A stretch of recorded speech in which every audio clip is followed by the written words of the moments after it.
What's going on, YouTube, and welcome back to the Comic Fix, where tonight I'm talking about a new #1 by DC Vertigo, American Carnage. Now, DC just went and relaunched Vertigo, and their books that they put out have easily been hits or misses. Now, their Sandman lines that they have all been great, except for House of Secret or House of Whispers. That book has not had its grasp yet. But on Vertigo's independent or creator-owned scene, they've had 2 books come out. Hexwives, I gave issue #1 a try. Did not enjoy it. I'll give issue because I try to give a series 2 issues, sometimes 3, like I did with Border Towns, to impress me.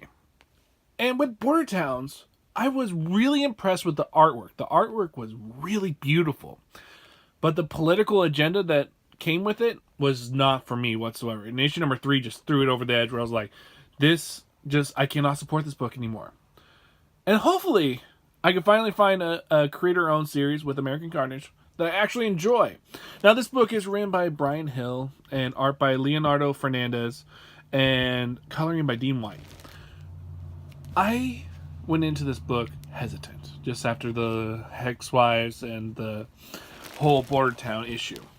And then I opened the book up and I look at this art, and it reminds me of when Vertigo was in its heyday in the 90s and I think late 80s. And I just look at this art and I was just like, okay, I am just transfixed on the art and on the coloring alone. So our storyline is that this FBI agent is recalling her events of when she went to the house of these 2 criminals.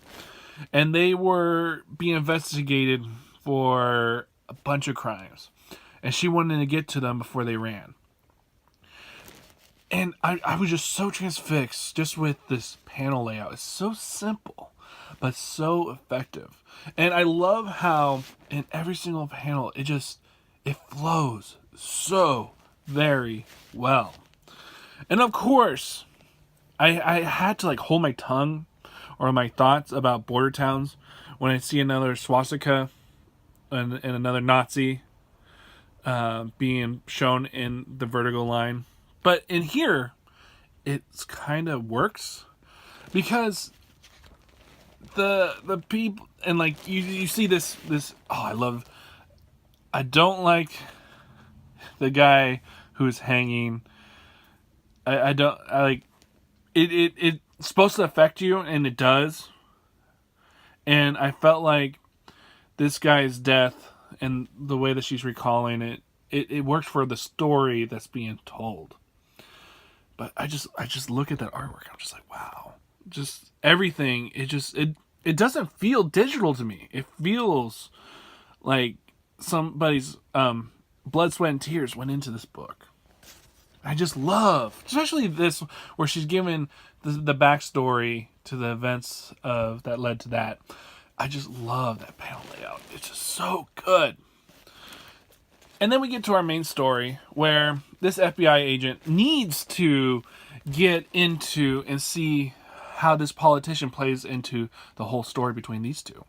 So she goes and hires our main character guy, and we get a little bit of backstory about him, where we see that in the line of duty, he was chasing after this black kid, and just like a Trayvon Martin type case, where in the line of duty, the kid goes and grabs at his jacket like he's going to get a gun, and of course he doesn't have a gun. He gets out his phone, and the cop, in that moment, not knowing what the kid had, he shoots him. And yes, this could be so political, but I feel like with the story that's being told, it feels raw, it feels real, but it doesn't feel like it's trying to give a very, a political agenda. Like, this is all about the political agenda. No. This whole entire couple pages builds on who our characters that we're following are, what their faults are, and how they are going to come out of this dire situation. So we see our main character that we're going to be following in the now, and he's broken after that event. and he is just a broken down man. And you really get the sense of that too.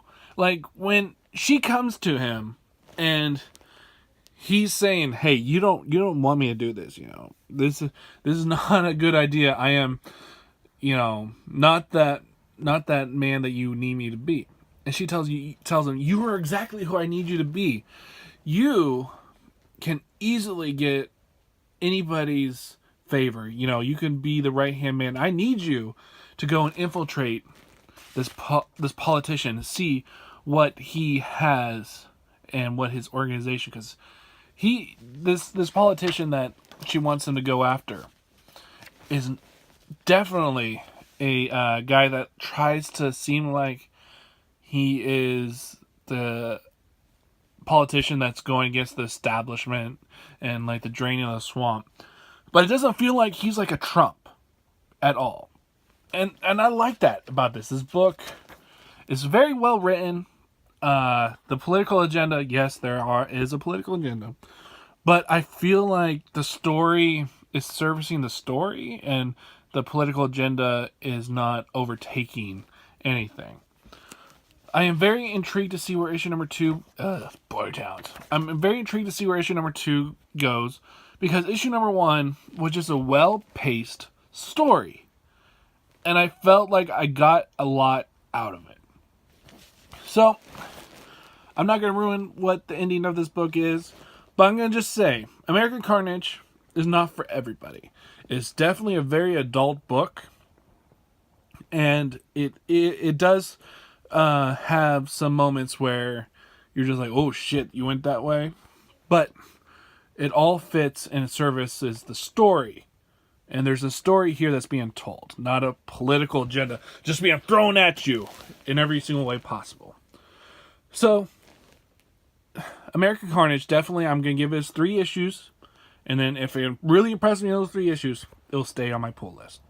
So, you got 2 more issues, American Carnage. If you keep on going down this road, you might very well stay in my good graces. So, I'll give American Carnage, issue number 1, a thumbs up. Definitely a book you should be looking at. So, my name's David Lee. If you like independent comics and want to hear my thoughts about them, go hit the subscribe button. Hit the like button. Tell me what you thought about this book if you picked it up. And if you didn't, well, I hope you do. So, my name's David Lee, and I'll see you guys next time.